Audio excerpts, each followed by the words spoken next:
వీళ్ళందరూ కేవలం పైసలు ఇవ్వడానికి నా ప్రాణానికి నా ప్రాణం కావాలి. ఇప్పుడు నేను చెప్తానా ప్రాణంతో చాలా మాట్లాడతారు. ఒక అధికార ఆఫీసులకు వెళ్ళి బయటకు ఎత్తలేరు. వీడు సామాన్యాలు చూస్తారు. వాళ్ళు హింస వచ్చినాక వీళ్ళ మీద కేసులు కాకపోతారు. అడుగు వీళ్ళు జైల్లోకి పంపిస్తారు. ఒక్క ఆఫీసర్ కూడా బయటకు ఎత్తలేడు అంటే వీడు సామాన్యాలు చూస్తారు. వీళ్ళు నా పైసలు ముఖ్యమా? నా పైసలు ఇంత తీసుకోని తీసుకోని ఏర్పాటు పైసలు పైసలు ఏర్పాటు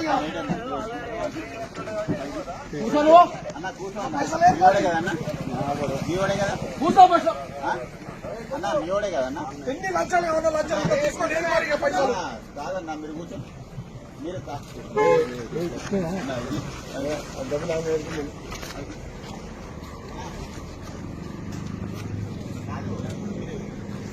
అంటే నా ప్రాణం కావాలనుకుంటారు అధికారులు. నా ప్రాణం తీసుకున్నాకనే సంతోషంగా ఉంటారు కావచ్చు. నా పైసలు ముఖ్యంగా లంచము ఎన్ని పైసలు కూడా తీసుకొని అక్కడ మారేసిన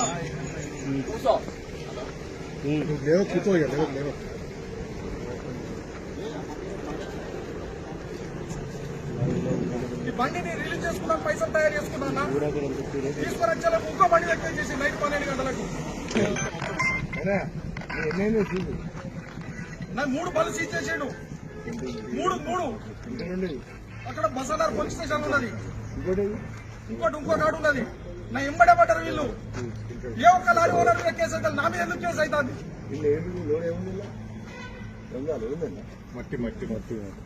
కేవలం నేను పైసలు ఇవ్వనందుకు.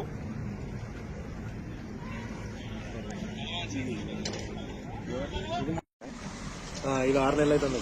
ఇంకోబండి ఇప్పుడు ఎన్ని పనులు సీజ్ అయినాయి? అవునా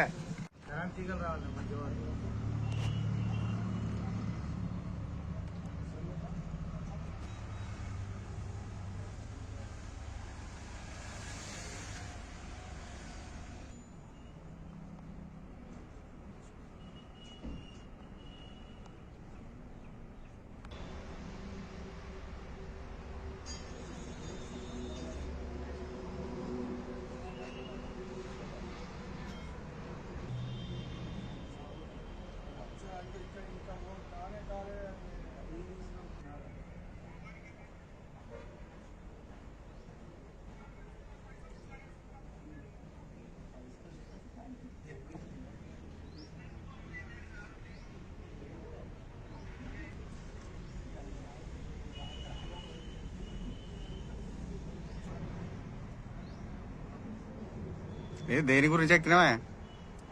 దేని గురించి ఎక్కినావా చెప్పు. లంచాలు ఇవ్వకపోతే బళ్ళ మీద కేసులు చేస్తారన్న, అందుకోసం ఎక్కినా. ఏమైంది? నీ ప్రాబ్లం ఏంది? పైసలు ఇవ్వనందుకు నా బండి మీద కేసు చేశారు. ఎక్కడ? ఎంతసేపు అవుతుంది? ఇది 8 నెలల నుంచి కేసు అయి ఉన్నది. నేను ఇప్పించుకున్నాను. పైసలు రెడీ చేసుకుని వచ్చిన. ఎంత? 60,000 రూపాయలు. సార్లకు చెప్పిరా, సార్ దయచేసి బలం పడుకోకూడదు సార్ అని చెప్పిరా. నెంబర్లు ఇవ్వను. నెంబర్లు ఇచ్చిన కర్వాన్ని మళ్ళీ నైట్ లో ఒక ఆఫీసర్ మళ్ళీ నా మీద కేసు చెప్పించారు. ఎన్ని నెలలు అవుతుంది ఇక్కడ ఉండి? 8 నెలలు అవుతుంది.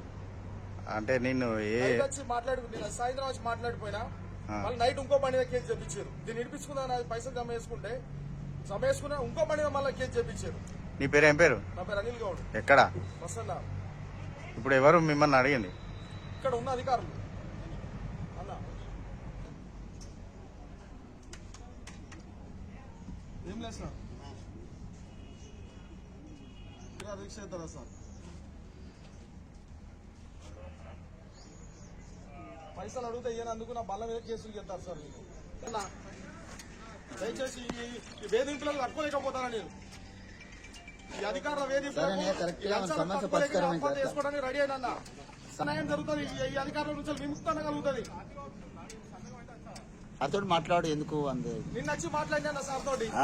నిన్న మాట్లాడినా పోయినా డబ్బులు కూడా రెడీ చేసుకున్నా. నేను పైసలు కూడా రెడీ చేసుకున్నా. మళ్ళీ నైట్ లో నా బండి ఇంకో కేసు చెప్పించారు.